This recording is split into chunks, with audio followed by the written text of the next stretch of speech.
The reading from the Gospel of Luke.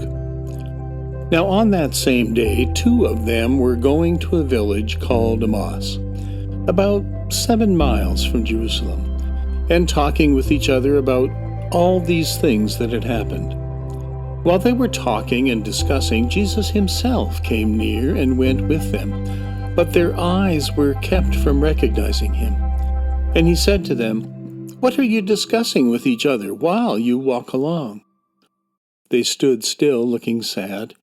Then one of them, whose name was Cleopas, answered him, "Are you the only stranger in Jerusalem who does not know the things that have taken place there in these days?" He asked them, "What things?"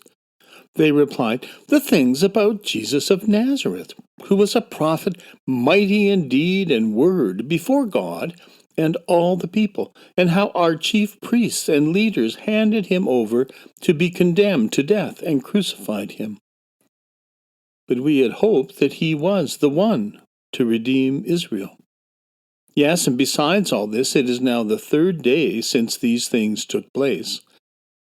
Moreover, some women of our group astounded us. They were at the tomb early this morning, and when they did not find his body there, they came back and told us that they had indeed seen a vision of angels who said that he was alive.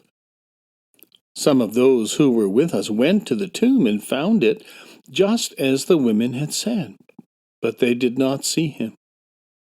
Then he said to them, "Oh, how foolish you are, and how slow of heart to believe all that the prophets have declared. Was it not necessary that the Messiah should suffer these things and then enter into his glory?" Then, beginning with Moses and all the prophets, he interpreted to them the things about himself in all the scriptures. As they came near the village to which they were going, he walked ahead as if he were going on. But they urged him strongly, saying, "Stay with us, because it is almost evening, and the day is now nearly over." So he went in to stay with them. When he was at the table with them, he took bread, blessed and broke it, and gave it to them.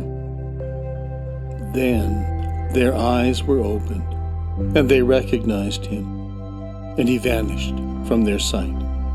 They said to each other, "Were not our hearts burning within us while he was talking to us on the road, while he was opening the scriptures to us?"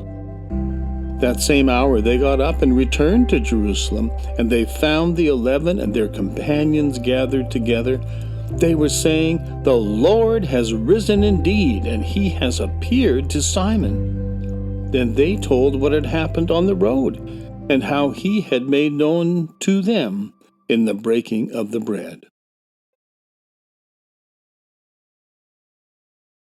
This is a story of our faith.